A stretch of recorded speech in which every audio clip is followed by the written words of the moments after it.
So, I'm going to preface this by saying, um, I don't think that I'm a genius, alright? However, if anyone ever does think that I am a genius, I am not that intelligent. I am just observant. I have good pattern recognition as a result, and greater awareness of general information, and a larger retention of information through relational connections. From this, I have developed a strong capacity for synthesizing new relationships and compressing information into modular packets that can be easily replicated and transferred to new systems of understanding. It is the fact that the whole world is analyzing, processing, and synthesizing the information from me that I comprehend anything. So, to put that into more simplistic words, it's not that I'm smart. It's just that I'm aware is probably the best term to use. You know, I have, and this is not like a talent. This is not like a special talent that I have. This is not maybe it comes a little bit more naturally to me. I don't know. But this is not some unique skill that only I have. Anyone can have this awareness, and anyone can be, perceptive and realize the connections in the world, and realize that, oh, this thing that happened here is useful in this situation over here, and that seems like valuable information, over here. I'm going to pause for a second. The deer is over there. I'm going to see if I can get him on camera for you. You see him? Yeah, you can. Let me try and zoom in a little bit.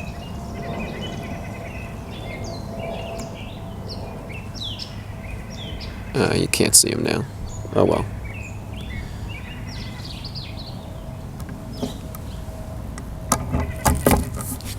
Just chilling over there. It was down the way a little bit ago.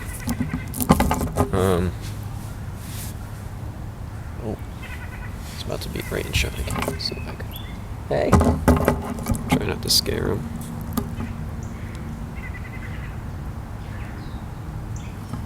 Can you see him yet? Do you mind if I film?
After that little distraction. Anyway, so what was I talking about? I totally lost. Oh, I'm not that intelligent, right? Because I just have practiced looking at stuff and like truly looking at it, because there's a difference between looking at something and seeing it. And so you want to just practice looking at stuff and think about, what do I see? What is happening, right? And just kind of constantly do that, right? And I think one of the best ways to do this is, like, you can try and, like, draw what you're looking at, because that means you really have to pay attention to what you're looking at, because if you want to draw it correctly, then you have to know what you're looking at, right? And it kind of forces you to focus a little bit more. And maybe that helped me because I like to draw and stuff, so that kind of was a bit of an impetus for this. But it's not just everything that you see. It's everything. It's not just everything you see. It's everything that you hear. Everything that you see. You know, it's all of your senses, right? It's everything, and every single bit of information can be compiled together to create like a little informational node, right? A little bundle of information that means something, right? You hear a bird chirping, right? And then you see it fly by, and that experience gets bundled into one node of information, right? You see the deer, and you recognize what a deer looks like, and you kind of compile all that information together into a node, right? And so next time you're in the woods and you see a deer, it's recognizable. You're like, oh, that's a deer. I know what that is, right? The first time you see a deer, you're like, what is that? I don't know what a deer is.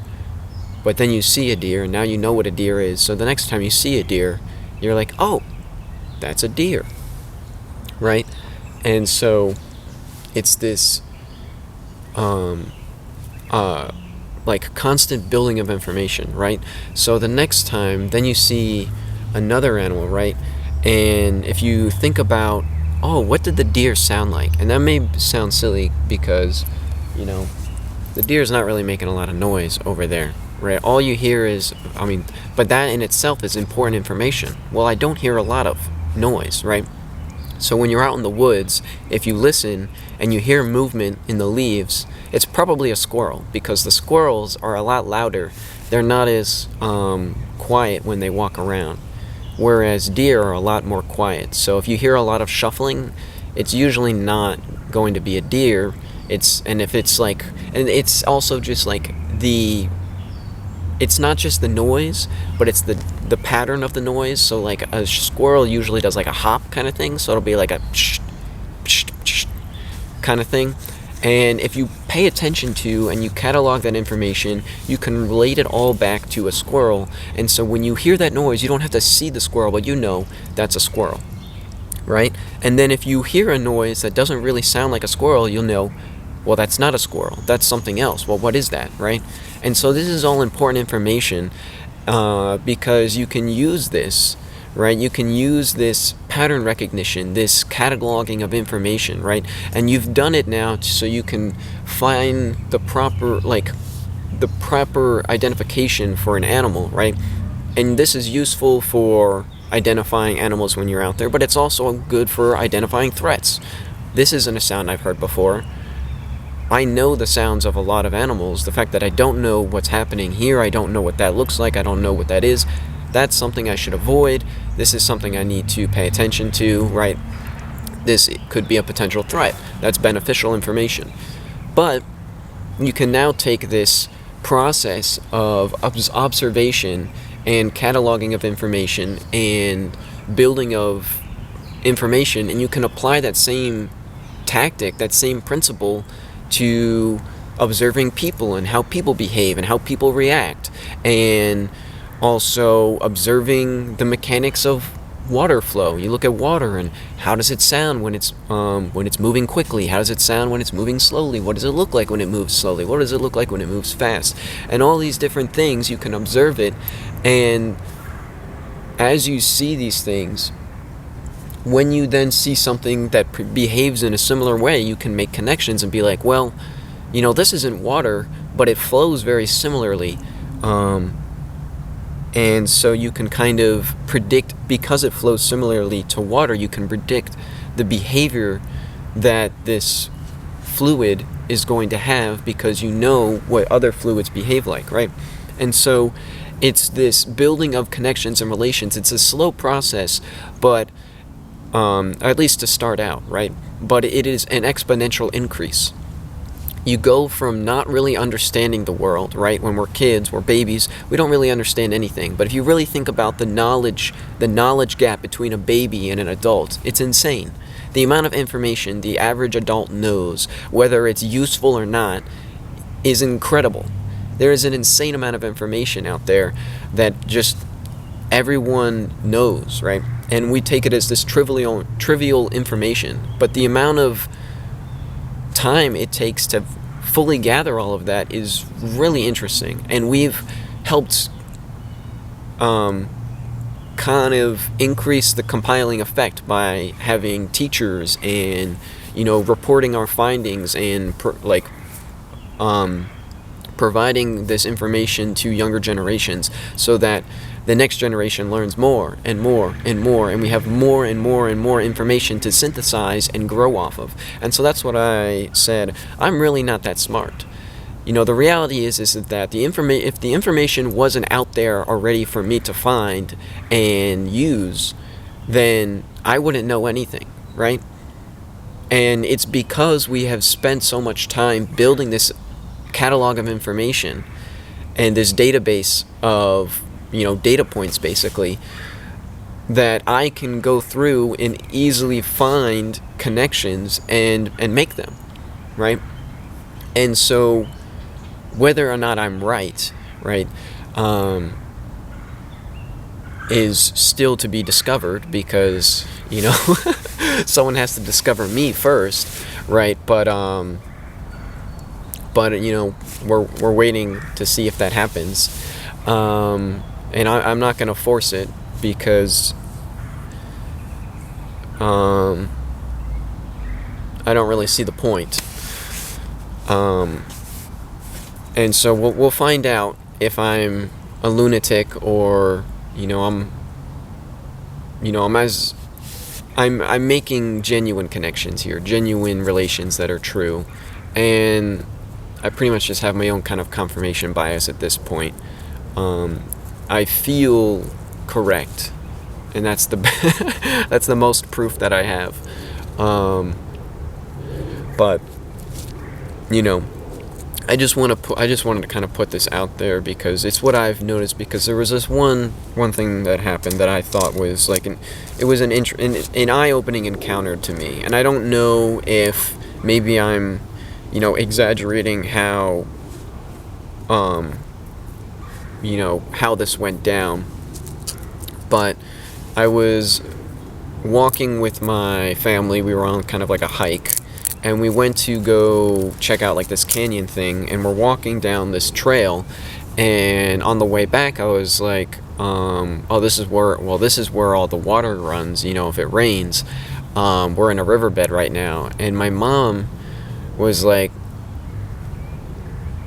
how do you know that, or something like that, or like it was like, oh, you're right, or something along those lines, where I was just like confused by her response to it. Because to me, I was like, I think she said like, oh, you're so smart, or something like that. And I don't know if that's just my mom being like a mom and being supportive and like being like, wow, you're so smart, but like but maybe that's the case. Maybe that's what that was, and I'm overthinking it. But I'm not totally sure, so that's why I'm talking about this. But basically, my mom was like, basically what she said was, I didn't realize we were in a riverbed, right? Like a dried up riverbed. And I was just very confused by this statement, because I was like, it's so obvious. Can't you see that we're in like a dry riverbed? All the signs of water erosion and things along those lines are here, right? It's clear. It's like, it's so obvious that we're in a river, or at least like a I don't know if washout's the right term. I'm not sure what the proper classification of where we was, but it was clear that water would flow through there if there was water to flow, which there wasn't because it was the dry season. And I was just kind of blown away by this because, as I said, to me it seemed very obvious. And I was like, I'm not smart, like I'm just observant, right? I just could see that where we were. And it kind of helped me realize that, one, not everyone has all the same information, right? So just because it's obvious to me doesn't mean it's obvious to other people, because if they don't have the information to make the connection, then the connection can't be made. And, you know, not everyone is even paying attention in the same way that I am, right? There's certain things that I, you know, pay attention to more than other things. And this is just a bias of how I've grown up and what has worked for me and what my, you know, mental, like, I guess my mind and my body has evolved, you know, to focus on, because it seemed the most relevant as I was growing up. And so I don't know if this is really a unique thing for me, but it did really show that it is important to be aware of everything. And the more you pay attention, I mean, for me, the more information you get and the more beautiful it is. It's truly, you know, I was just like, if you just look at like the sun right now, and I absolutely love like this time of day where the sun's starting to set, and so you're starting to get like the horizontal lighting on all the trees, especially right now where it's kind of like early spring and a lot of the leaves are still like a lighter green. They're not like their full dark green yet, but even when they do fully mature, they are still, I mean, really beautiful. So, but the way that the light is coming in, I mean, hang on the camera. But the way the light is coming in here, see if I can get it to focus better without me. The way the light is kind of coming in and dancing on all the leaves and stuff like this, to me, that is absolutely gorgeous. And I saw like the fresh cut grass was like this nice dark green, and the sun was shining on it, and it's just so beautiful. And you know, I think the more you pay attention to what's around you, the more you realize how beautiful it really is. And the more you'll come to appreciate and notice the little things that are happening all around you.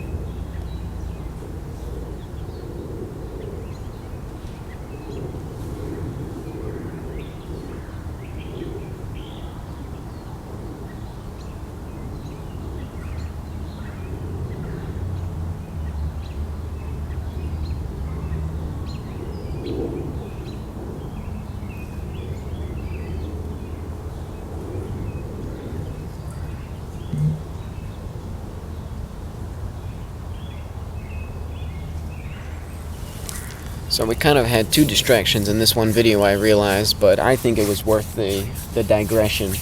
But, you know, I really think it pays to be more observant and more aware of what's going on, because, excuse me, I'm recording here.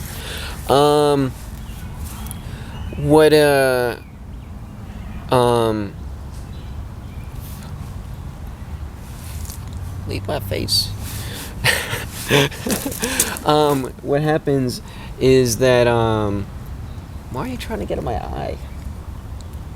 It's bugging me.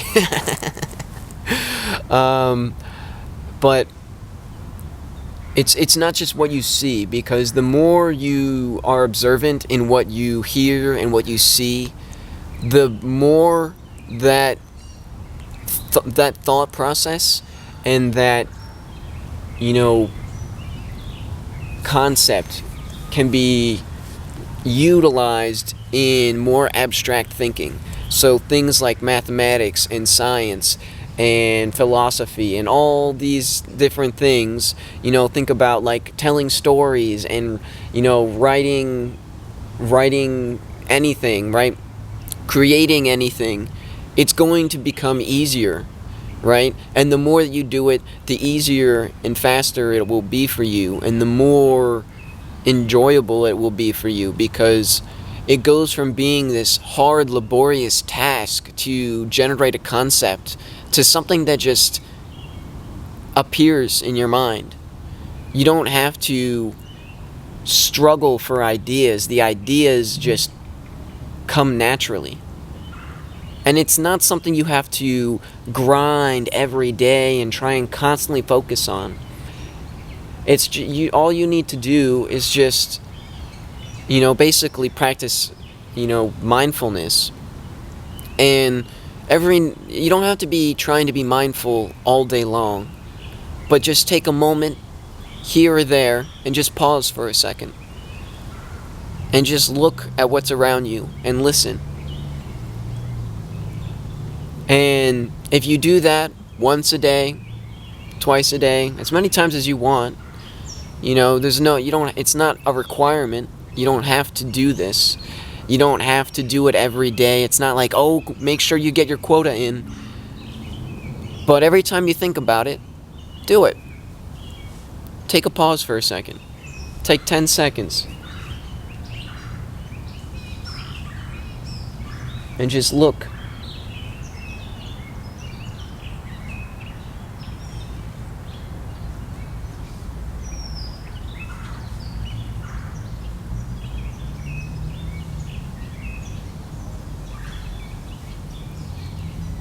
I promise you it'll change you.